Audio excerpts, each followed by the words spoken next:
메리 추석. 네.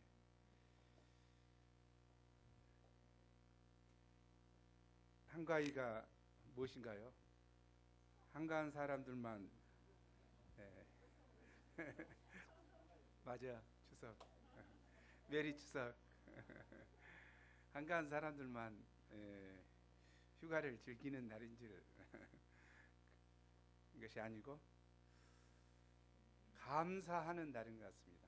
무슨 어느 민족이나 추수에 대해서는 감사를 했던 것 같습니다. 우리에게 있어서는 감사절과 같은 것이죠. 감사를 하는데 누구에게 감사하느냐, 이게 참 중요한 이야기 같아요. 하나님께서 비를 주시고 곡식이 있게 하시고 모든 것을 해주신 이 하나님의 영광을 세상 헛된 것들에 우리 제사하기 쉽죠. 왜냐하면 아담이 범죄 이후로 우리 영이 죽어서 뭔가 하나님 같은 것을 에게 이렇게 예배하게 되죠. 그래서 소가 자기에게 도움이 된다고 해서 소를 섬기고, 또 산이 뭔가 있을 것 같아 보이는 산을 산신령에게 하고, 산왕당에서 어찌거리하고 이렇게 하기가 쉬운 것이 낫습니다. 조상을 있게 하신 조상 우리가 하면 결국은 하나님밖에 없는데, 더 크신 조상보다 더 크신 하나님께 예배하고 경배하기보다 거기에 멈춰버리기가 쉬운 것 사실인 것 같습니다. 고린도전서 10장 19, 20절은 우리에게 이야기하고 있죠. 한번 읽어보시죠.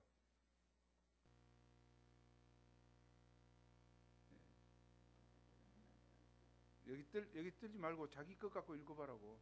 여기 없는 것도 가끔 하지. 있는 것만 하는 게 아니고. 자, 함께 읽겠습니다. 고린도전서 10장 19, 20절입니다. 시작. 그러즉 내가 무엇을 말하느냐? 우상의 제물이 무엇이며 우상은 무엇이냐? 무릇 이방인이 제사하는 것은 귀신에게 하는 것이요 하나님께 제사하는 것이 아니니 나는 너희가 귀신과 교제하는 자 되기를 원하지 아니하노라. 이방인의 제사는 귀신에게 하는 것이다. 그래서 귀신과 교제하는 자 되기를 원치 않으신다.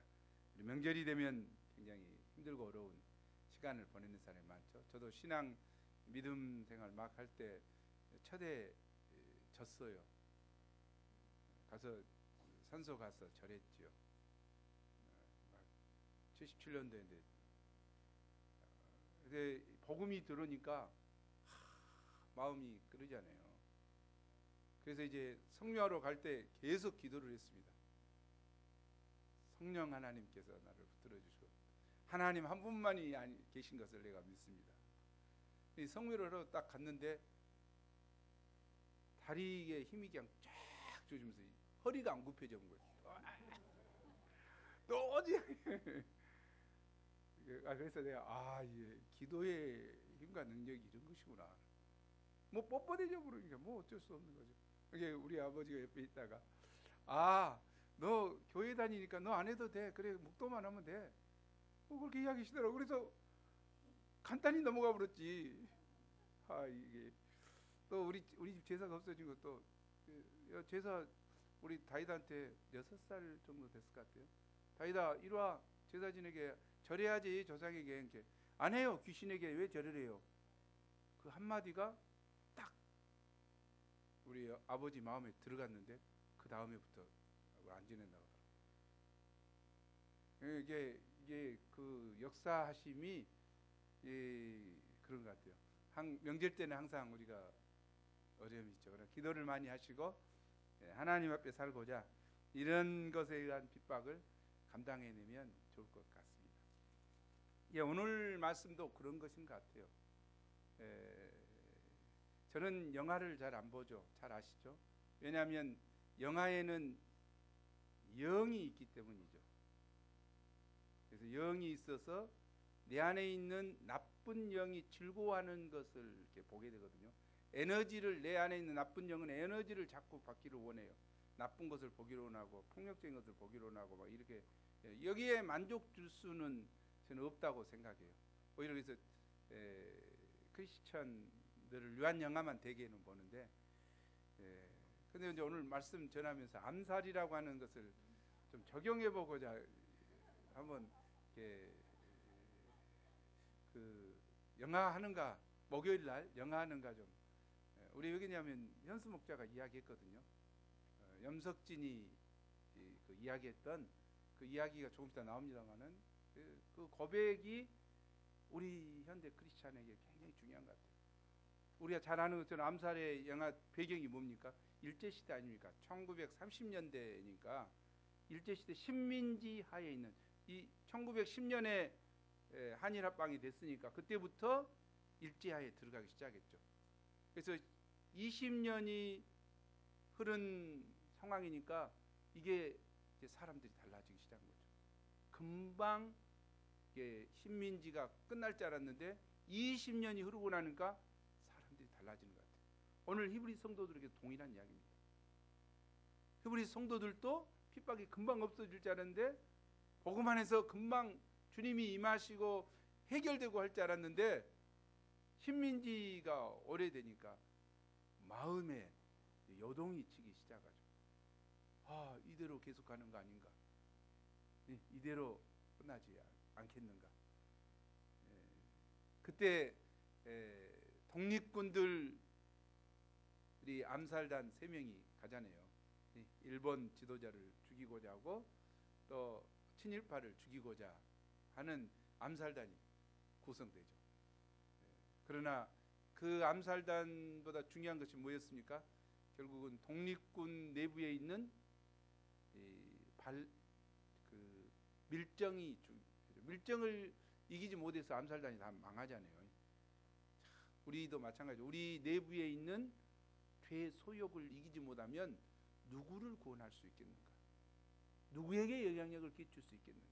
어떤 사람은 복음이 나를 변화시키신 복음이 왜 저 사람을 변화시키지 못할까 그렇게 이야기하는데 정말 당신이 변화됐는가? 예수 그리스도의 복음으로 완전히 변화됐는가? 그 점검이 필요하다는 거죠. 예수 그리스도의 사람이 되었는가? 그건 다르다고 생각해요. 예수님의 복음의 능력이 나를 통해서 전달되는데 조금도 막힘이 없이 전달되는가? 필요하다는 생각이 들어요. 왜? 내부에 독립군 내부에 밀정이 있어서 결국 그것이 전부 다 파괴되잖아요. 영향력이 없어지잖아요. 그래서 우리가 좀 점검이 필요한 것이 같아요. 또 그 핍박과 어려움 가운데 핍박이 있을 때 믿음 지키기가 어려운가요? 핍박이 없을 때 믿음 지키기가 어려운가요? 대부분은 핍박을 있을 때 어렵다고 생각하잖아요. 일제시대에 그 믿음 지킨 사람들이 얼마나 되겠어요? 다 타협했잖아요. 결국은 다 타협했죠. 교회도 타협하고 다 타협했죠. 그러나 일제시대는 뭐가 필요하면 순수함만 있으면 돼요. 순수한 믿음만 있으면 되거든요.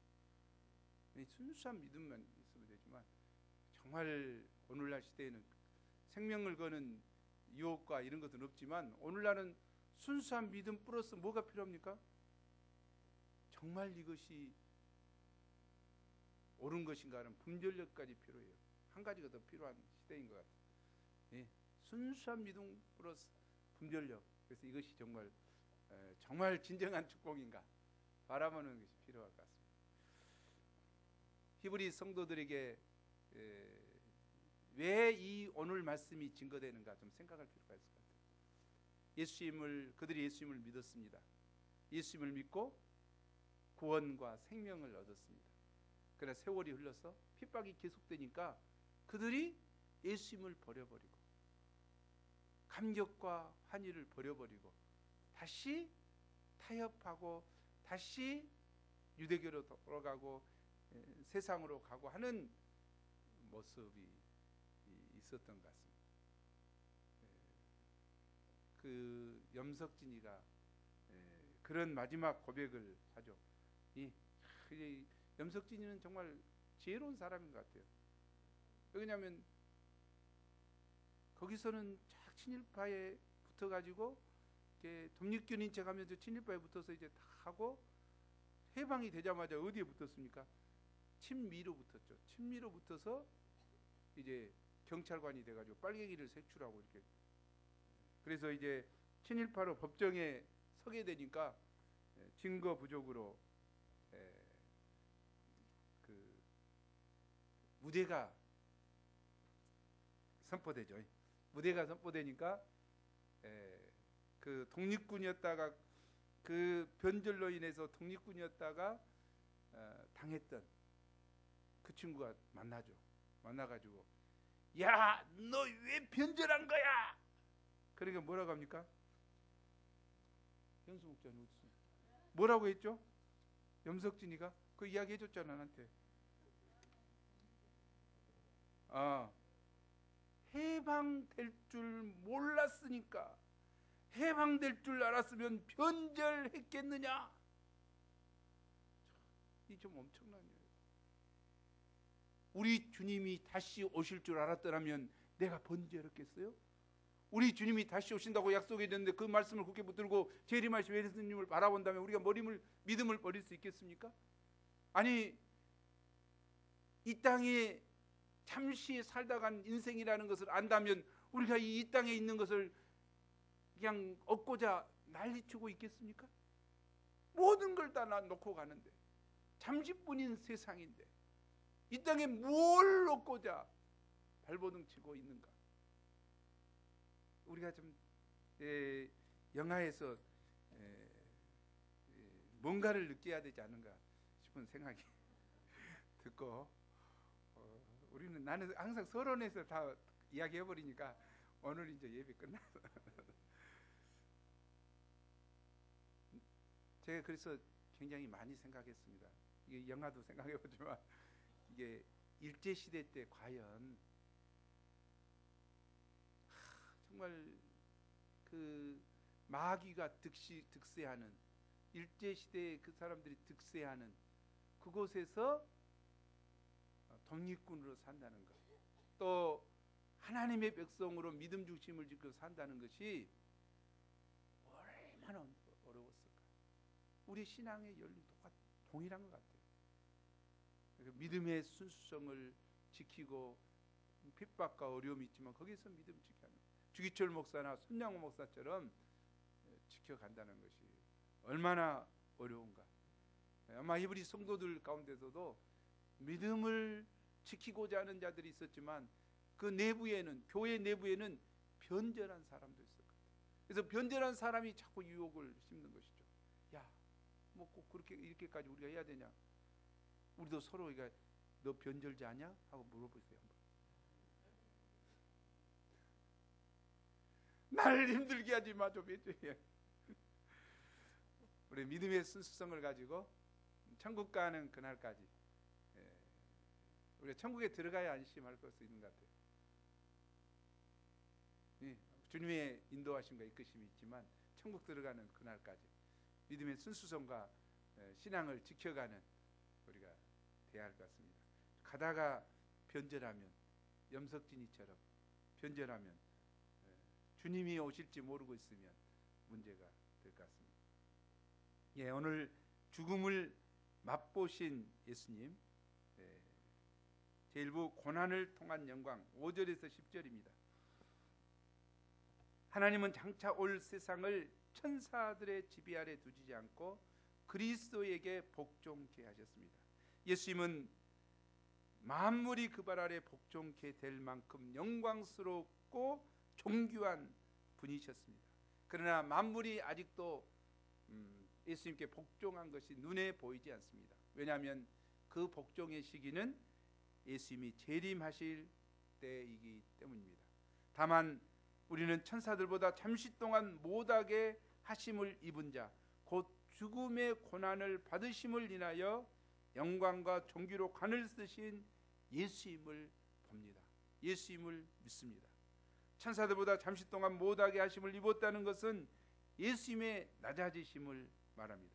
예수님은 본래 하나님이시지만 죄로 말미암아 영원한 파멸에 이를 수밖에 없는 인간들을 불쌍히 여기시고 인간을 구원하시기 위해 이 땅에 육신의 몸을 입고 오셨습니다.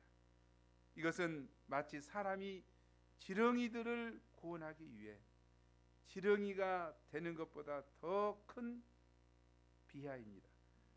이는 창조주가 피조물이 되신 것이고 영존하시고 무한하신 분이 시간과 공간의 제한을 받는 유한한 존재가 되는 것이고 가장 영화로우신 분이 가장 비천하게 되신 것입니다. 예수님의 낮아지심은 여기서 끝나지 않고 이 땅에 계실 동안에 섬기는 종으로서 죄인들을 돌보시니라고 마른 넝쿨과 같이 볼품없이 되셨습니다. 나아가 마침내는 우리 죄를 위해 온갖 조롱과 멸시와 치욕과 채찍질을 다 받으시고 저주스러운 십자가에 못 박혀 돌아가셨습니다. 예수님이 우리를 위해 당하신 고난을 생각할 때 한없는 연민을 느끼게 됩니다. 그러면 예수님께서 왜 이렇게 고난을 받으신 것입니까? 사람들은 십자가에 못 박혀 죽으신 예수님을 볼 때 실패하고 패배한 것으로 생각하기 쉽습니다. 사실 그렇게 했죠. 통일교 문선명이는 1984년도에 대문짝하게 신문에다가 냈죠. 누가 예수가 우리 죄를 위해서 죽었다고 했는가? 그리고 십자가에 못 박혀 예수님이 억울하게 십자가에 못 박혀 죽으시면서 분하고 원통하여 자신에게 이 실패를 만회해 달라고 부탁했다는 거예요. 헛소리하고 있지 완전히. 부탁했다는 거야. 그래서 자신은 예수님이 십자가에서 실패한 것을 만회하기 위해서 이 땅에 온 재림주라고 주장했습니다. 만일 예수님의 부활이 없다면 십자가는 문선명이 주장한 대로 실패의 십자가가 될 수밖에 없습니다. 사실 그러죠. 그러나 예수님은 어떻습니까? 예수님은 십자가의 죽으심으로 끝난 것이 아니라 하나님의 능력으로 부활하사 영광의 주가 되셨습니다. 아멘. 예수님은 부활 승천하신 후 하나님 보좌 우편에 앉으사 만유의 주관자로서 세상을 통치하고 계십니다. 그러므로 예수님의 십자가는 실패의 십자가가 아니라 영광의 십자가요, 승리의 십자가요, 대속의 십자가요, 사명의 십자가가 됩니다. 아멘. 9절 하반절 보십시오. 이를 행하심은 하나님의 은혜로 말미암아 모든 사람을 위하여 죽음을 맛보려 하심이라. 예수님께서 죽음의 고난에 받으신 이유는 바로 죽음의 고통에 시달리며 죽어가고 있는 우리 인간들을 위해 죽음을 맛보고자 하신 것입니다. 예수님이 능력이 없고 천사보다 못하기 때문에 죽으신 것이 아닙니다. 우리의 죄값을 치르기 위해서 우리 대신 죽음을 맛보신 예수님이십니다. 여기에 진정한 사랑과 은혜가 드러납니다. 천사는 고상하고 신비롭다고 하지만 그들이 고난과 아픔을 알까요? 죽음의 고통을 통과해 보았을까? 그들은 육신의 한계에 처해보지 못했기 때문에 고난과 죽음을 맛보지 못합니다. 결국 부활의 영광에 이르지 못합니다. 때문에 천사는 우리의 구원의 창시자가 될 수 없습니다. 그러나 우리를 위해 우리와 같은 육신을 입고 오시고 우리를 위해 고난을 당하시고 죽음까지 맛보신 예수님에게서 우리는 천사들에게서 느낄 수 없는 무한한 은혜와 사랑을 느끼게 됩니다. 그리고 예수님은 죽음에 매여 계시는 분이 아니시고 결국에 영광과 존귀로 관을 쓰시고 만물을 복종케 하셨습니다. 예수님은 우리를 죄로 인한 죽음의 형벌에서 구원하시기 위해서 모든 사람들을 위해 죽음을 맛보셨습니다. 여기 죽음을 맛보셨다는 것은 무엇인가요? 죽음의 고통을 경험하셨다는 것입니다. 흔히 죽음의 고통을 해산의 고통에 비유합니다만 죽음의 고통은 이런 해산의 고통보다 훨씬 큽니다. 물론 사모님들은 안 나봐서 모른다고 헐랑 모르지만 죽음의 고통이 큰가요? 해산의 고통이 큰가요? 죽음의 고통을 안 봐서 해산의 고통도 크죠. 괜히 그냥 안 크다고 하면 또 욕하니까. 그러나 죽음의 고통이란 죽음 그 자체보다 죽는다는 사실로 인해 겪는 고통이 훨씬 큽니다. 예수님은 이것을 겪으셨죠. 십자가 고통 앞에 있으며 얼마나 갈등하고 고뇌하고 힘들었습니까? 왜? 인성을 가지신 분으로서. 내가 죽게 되었는데 땀방울이 핏방울이 되기까지 고뇌하시며 죽음을 맞이하셨습니다. 정말 죽음에는 모든 것을 상실하고 만다고 하는 허탈감과 사랑하는 사람과 영원히 이별해야 된다는 슬픔이 있습니다. 더 나아가 영원한 심판을 받게 된다는 심판에 대한 고통이 따르게 됩니다. 부와 권세와 또 아무 소용이 없고 내가 할 수 있는 일이라도 아무것도 할 수 없다는 무력감과 절망감으로 인해 고통합니다. 죽음의 고통은 산 사람을 괴롭히고 파멸에 이르게 합니다. 예수님은 이러한 죽음의 고통으로부터 우리를 구원하시기 위해 이 땅에 오셔서 죽음의 고통을 맛보셨습니다. 아멘. 이것은 오직 우리를 사랑하시는 그 크신 사랑 때문이었습니다. 예수님께서 우리 대신 죽음의 고통을 맛보셨기 때문에 믿는 우리는 더 이상 죽음의 고통을 맛보지 않아도 됩니다. 정말 우리가 예수님을 믿는다면 죽음 앞에서 죽음의 고통보다 내가 이 관문을 통과하고 주님 만날 것을 인하여 감사하고 감격하는 새로운 믿음을 갖게 될 것입니다. 아멘. 왜 아멘 안 해? 아멘 해야 될 것 같은데.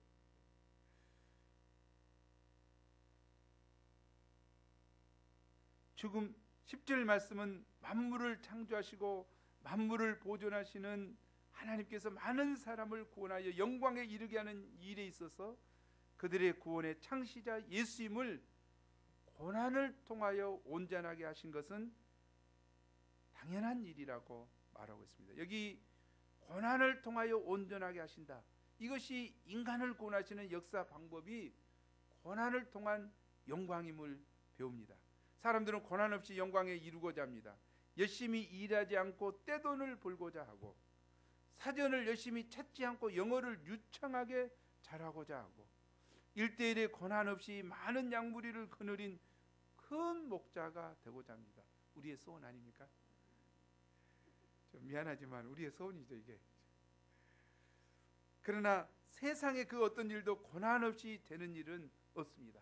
고난 없는 승리나 영광은 진정한 승리나 영광이 아닙니다. 한국인이 가장 좋아하는 인물 중에 1위가 누구였죠?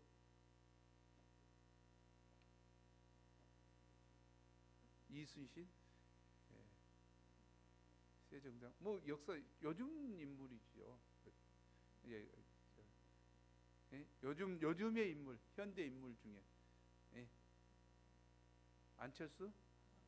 아, 그건 새정치민주주의 그쪽 진입한 갑네. 너 황기문? 나 우리는 유해는 잘 몰라요.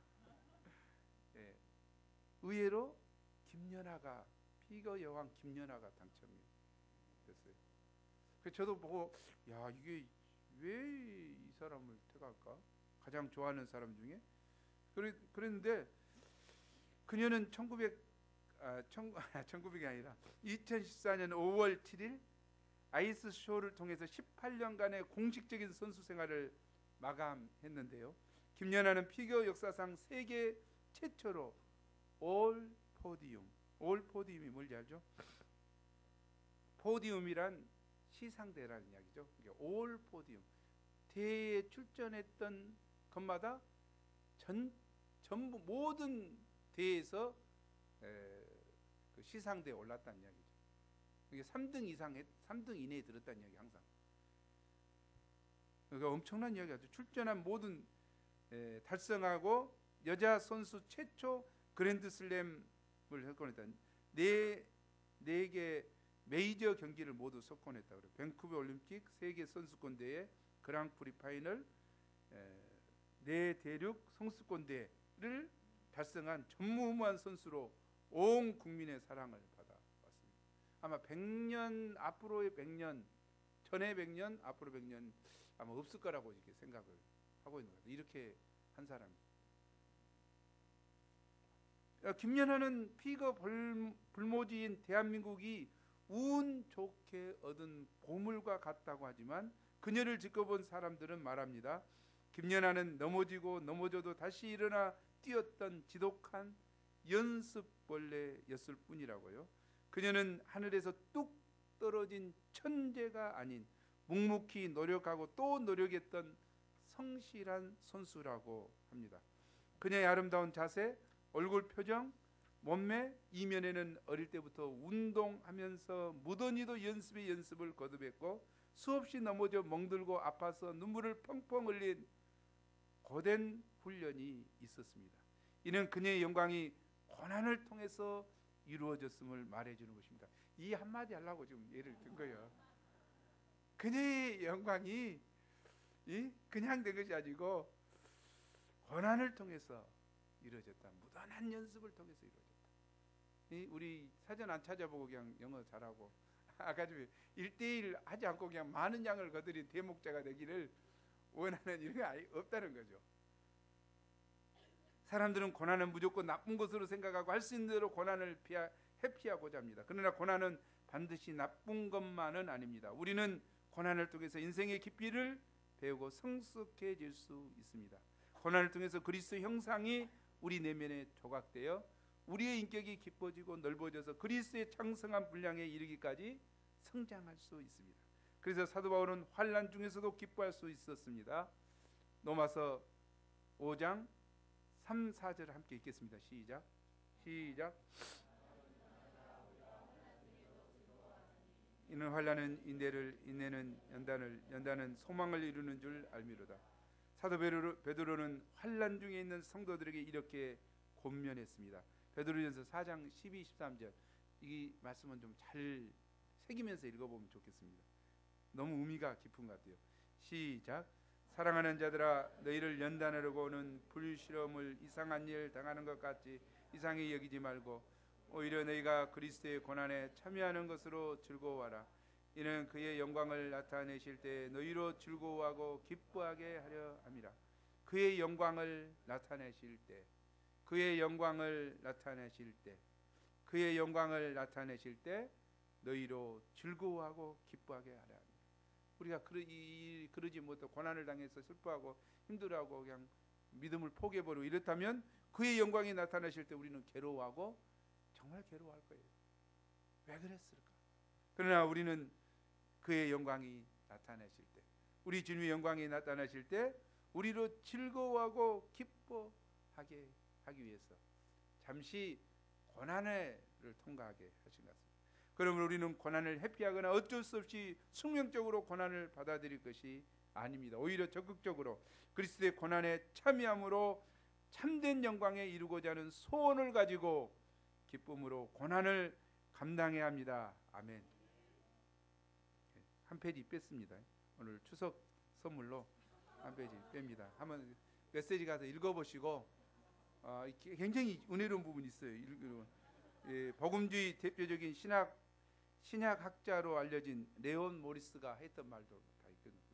굉장히 은혜로운데 특별 선물로 한가위 선물로 제2부 구원의 창시자 예수님을 통해 우리가 누리게 된 축복 11절에서 18절입니다. 11절에서 18절에는 구원의 주 예수님으로 말미암아 우리가 누릴 수 있는 축복이 무엇인가를 잘 나타나 있습니다. 첫째로 영광스러운 하나님 자녀가 되었습니다. 11절에서 13절이죠. 예수님은 거룩하신 분일 뿐만 아니라 고난을 받으심으로 그를 믿는 자들을 거룩하게 하시는 분이십니다. 예수님은 우리를 거룩하게 하신 후에 내 형제라고 부르시기를 조금도 부끄러워하지 않으셨습니다. 예수님도 하나님의 아들이요 우리도 하나님의 자녀입니다. 예수님과 우리는 한 아버지 하나님 아래에서 한 형제가 되었습니다. 아멘. 그런데 우리는 신앙생활에서 형님 되신 예수님에 익숙하지 않습니다. 예수님을 형님이라고 부르면 너무 경홀히 여기는 것이 아닌가 생각됩니다.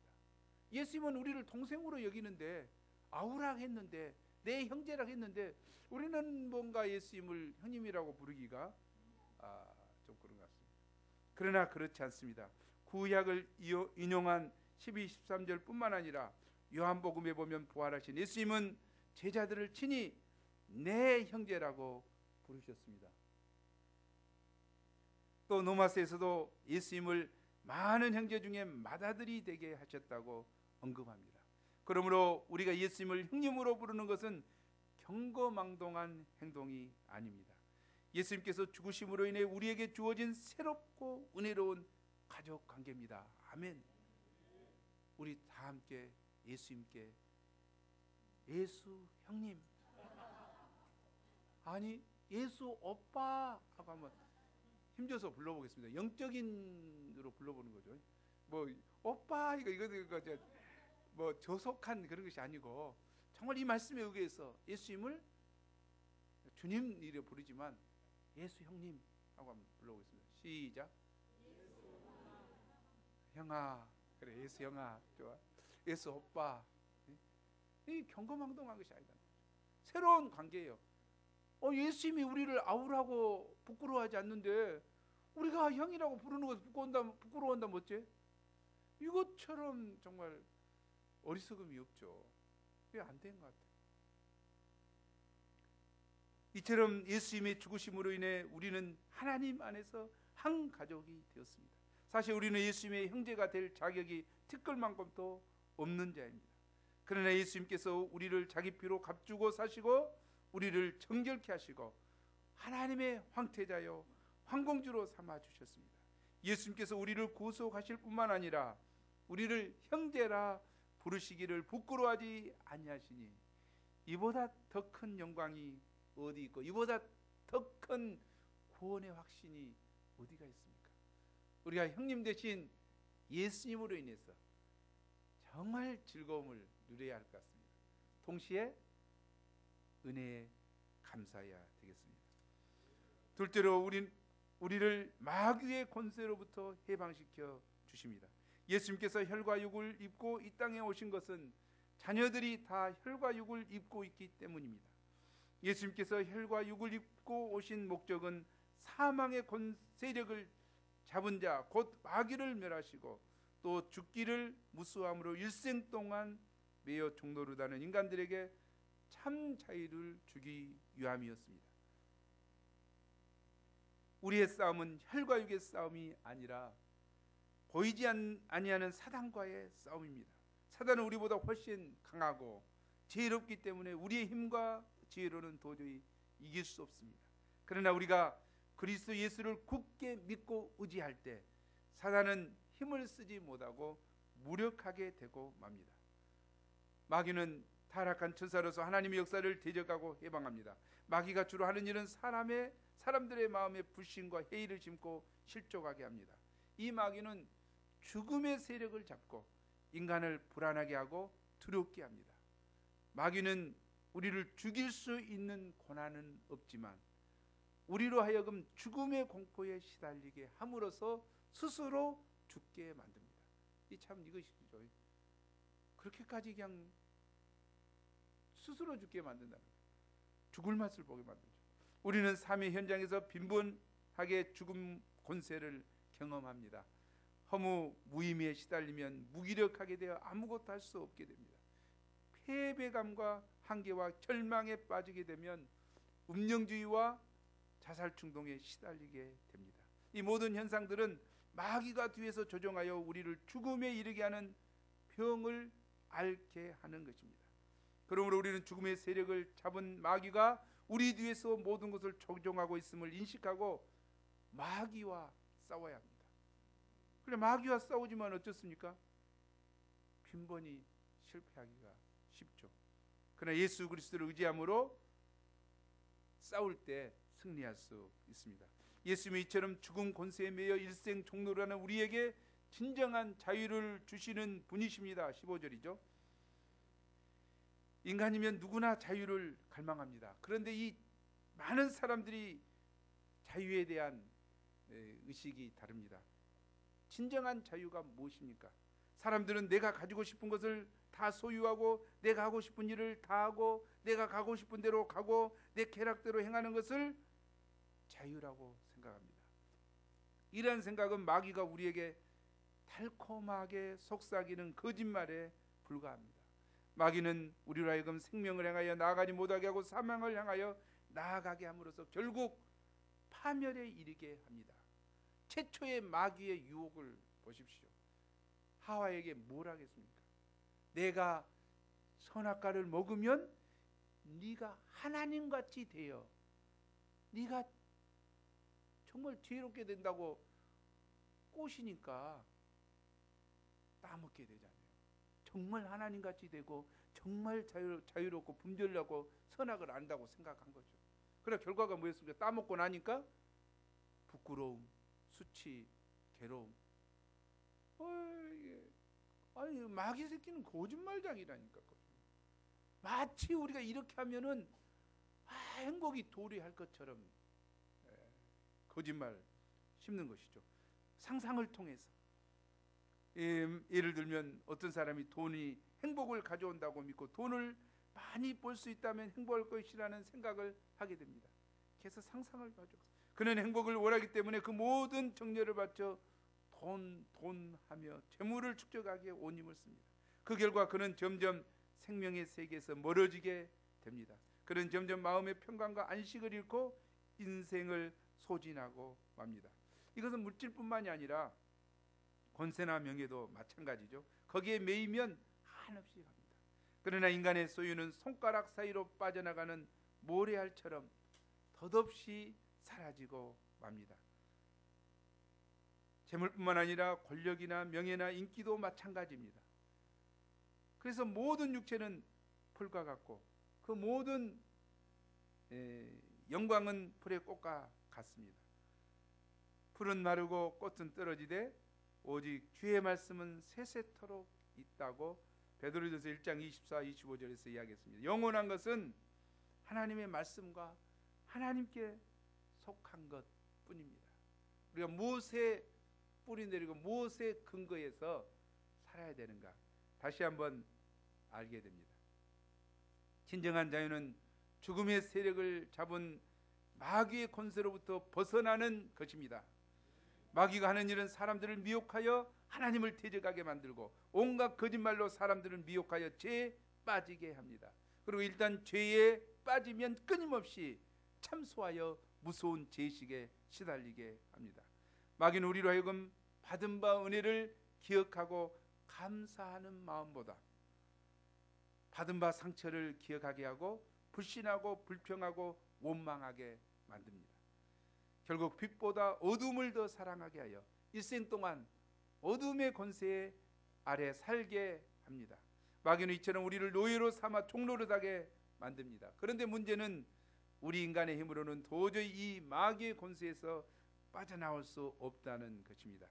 그러나 예수님께서 우리 죄를 위해 죽으시고 또 죽음의 권세를 깨시고 부활하심으로 우리를 마귀의 권세에서 해방시키시고 참 자유를 주셨습니다. 아멘. 예수님께서 이렇게 하신 것은 천사들을 붙들어 주려 하심이 아니요 아브라함의 믿음의 잣줄을 따라 사는 우리 믿는 자들을 붙들어 주려 하심이라. 아멘. 16절이죠. 천사들을 붙들어 주기 위해서 예수님이 십자가 지신 거 아니라는 거죠. 육신을 가진 연약한 아브라함의 믿음의 발자취를 따라간 우리 믿는 자들을 붙들어 주시기 위해서 죽으시고 마귀를 말하셨다. 은혜로운 부분인 것 같습니다. 우리가 다시 한번 이 은혜를 깊이 새겨야 할 것 같습니다. 셋째로 구원의 주 예수님은 시험 받는 자들을 능히 도와주십니다. 17, 18절이죠. 17, 18절을 함께 읽죠. 시작. 그러므로 그가 범사의 형제들과 같이 되심이 마땅하도다.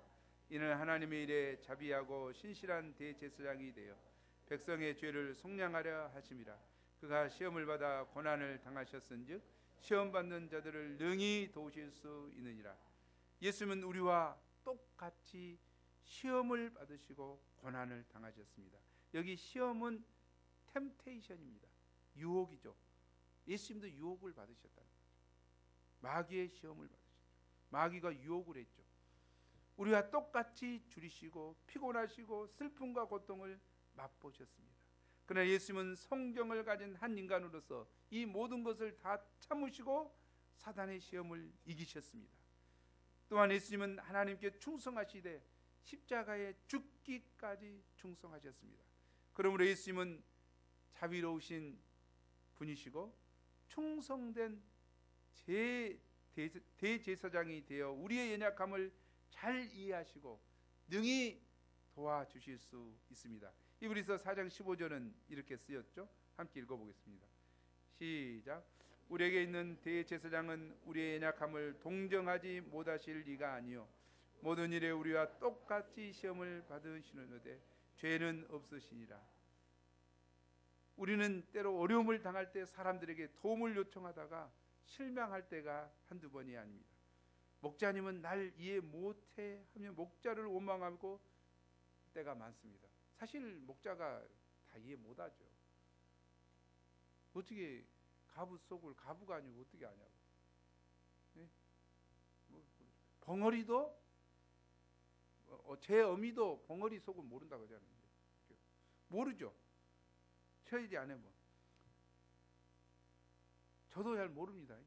미안하지만 어쩔 사실이 어쩔 거예요. 그래서 이해하려고 제가 엄청 노력합니다.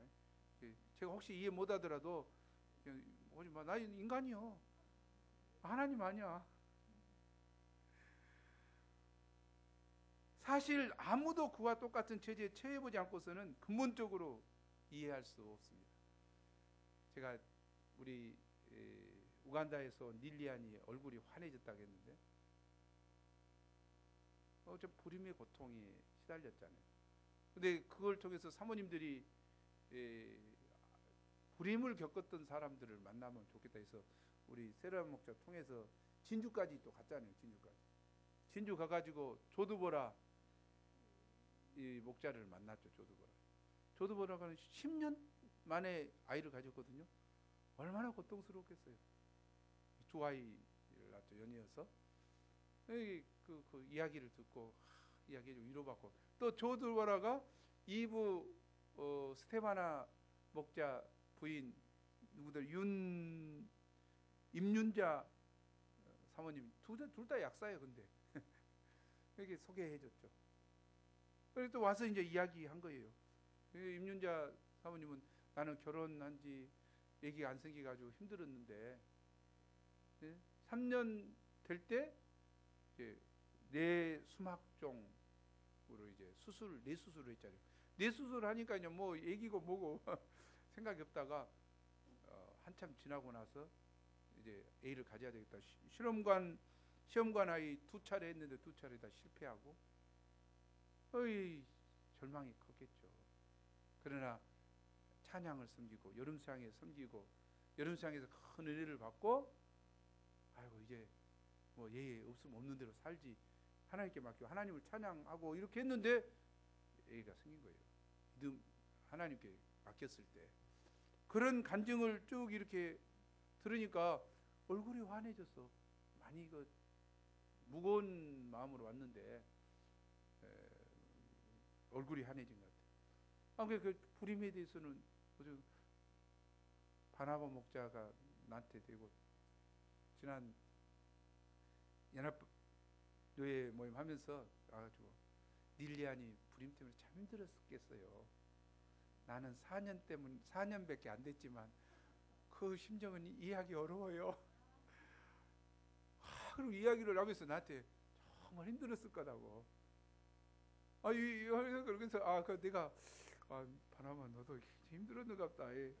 지금 딱 둘 나불고 그래서 지금 다 지나간 것처럼 우리가 웃고 있지만 그 과정이 얼마나 힘들었겠어요. 아무도 이해하기 참 어렵죠.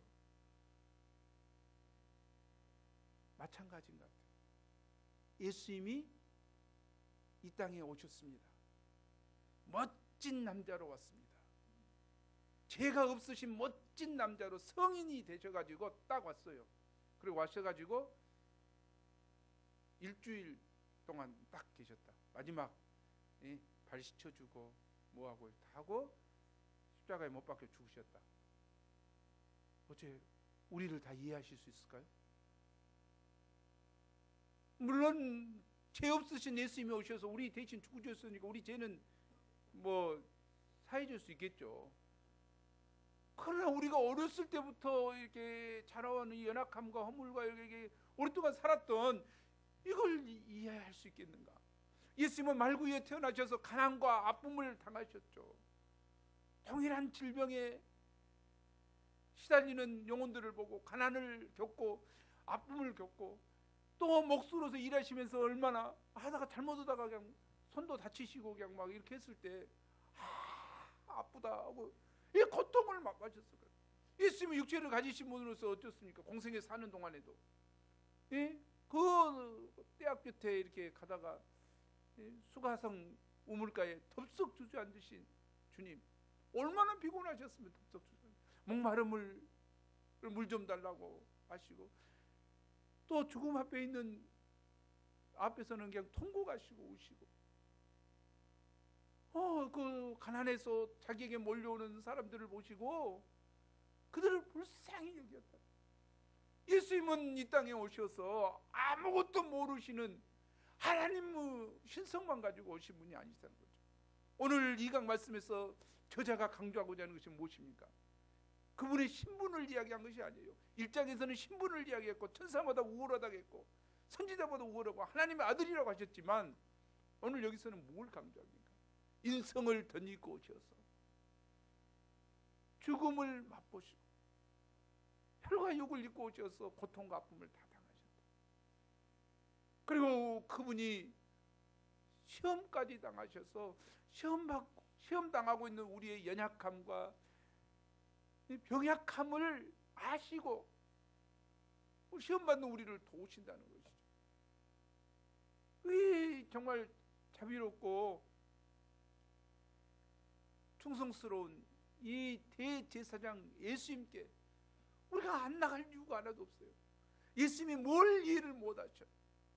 우리가 동일하게 고통을 다 받으셨는데, 그리고 승리하시고 부활하셔서 하나님 우편에 앉아 계시는 그분께서 우리를 간구하고 계시는, 우리가 이분을 앞에 나의 모든 문제를 들고 어떤 모습이든지 들고 나아가 그분 우리를 통정하시는 분이십니다. 우리의 연약함을 능히 통정하실 수 있는 고통과 아픔을 다 겪으신, 심지어는 죽음의 고통까지 맛보신 이 주님은 우리의 선한 목자시고 우리를 위한 대제사장 되신 것을 깊이 영접해야 되겠습니다. 우리가 이 주님 앞에 순간순간 나아가 그분의 도움을 구하는 저와 여러분이 되기를 간절히 기도합니다. 우리 2장 9절 말씀 읽고 마치겠습니다. 시작. 오직 우리가 천사들보다 잠시 동안 못하게 하심을 입은 자 곧 죽음의 고난을 받으심으로 말미암아 영광과 존귀로 관을 쓰신 예수를 보니 이를 행하심은 하나님의 은혜로 말미암아 모든 사람을 위하여 죽음을 맛보러 하라 하십니다. 하나님 아버지, 하나님께서 오늘 귀한 말씀을 주셔서 감사합니다. 하나님의 아들 예수님께서 혈과 육을 입고 이 땅에 오셔서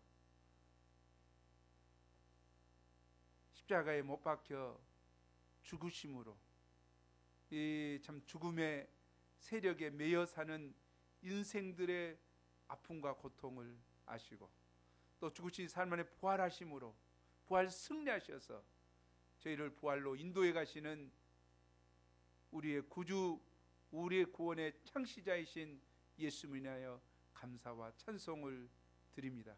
우리를 승리로 이끌어 주시는 주님께 영광을 드립니다. 이 예수님을 통하여 부활하신 후에도 저희를 형제라 부르시고 저희를 참 사랑하시며 끝까지 저희를 품어주시는 큰형님 되신 예수님께 감사를 드립니다. 저희가 순간순간 이 큰형님 되신 예수님께 나아가 도움을 구하고 그분과 형제를 느끼는 저희가 될 수 있도록 도와주십시오. 또 마귀를 무력하게 하시고 저희를 유혹하고 죄짓게 만드는 마귀의 권세에서 벗어나 해방하여 주신 우리 주님을 믿고 의지함으로 마귀와 싸워 승리하는 신앙생활 할 수 있도록 도와주십시오. 자비롭고 참 충성스러우신 대제사장 되신 예수님, 모든 고통과 아픔을 다 감당하시고 또 시험 당하시고 시험 받는 우리를 능히 도우실 수 있는 예수님께 저희가 순간순간 나아가 이 예수님의 도움을 구하고 도움을 얻는 저희가 될 수 있도록 도와주옵소서. 아버지, 한가위를 맞이하는 저희들에게 이 좀 좋으신 예수님을 다시 한번 생각하게 도와주시고 이 주님을 의지함으로 믿음의 중심을 지키고 이 주님을 기쁘시게 하는 삶을 살 수 있도록 도와주시고 죽음에 죽어가는 참 친척들과 참 가족들에게 이 예수님을 증거함으로 믿음의 반열에 설 수 있도록 돕는 믿음의 선한 싸움을 싸울 수 있도록 도와주십시오. 감사하고 예수님 이름으로 기도합니다.